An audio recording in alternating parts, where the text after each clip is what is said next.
તમને ખબર પણ ન હોય અને તમારા મગજને ચૂપચાપ કમજોર કરતા ખોરાક ભૂલવાની બીમારી પણ વધારી શકે છે.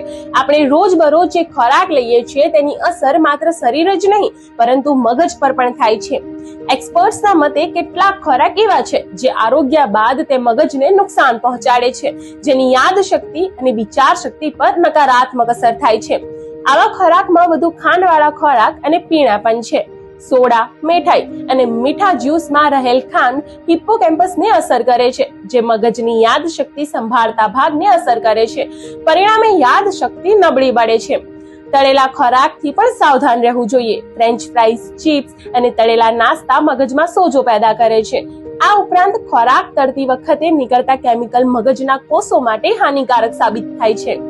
સફેદ બ્રેડ, કુકીઝ અને ચિપ્સમાં પોષક તત્વો અને ફાઇબરનો અભાવ હોવાથી મગજને શીખવાની અને યાદ રાખવાની ક્ષમતા પર ગંભીર અસર પડે છે.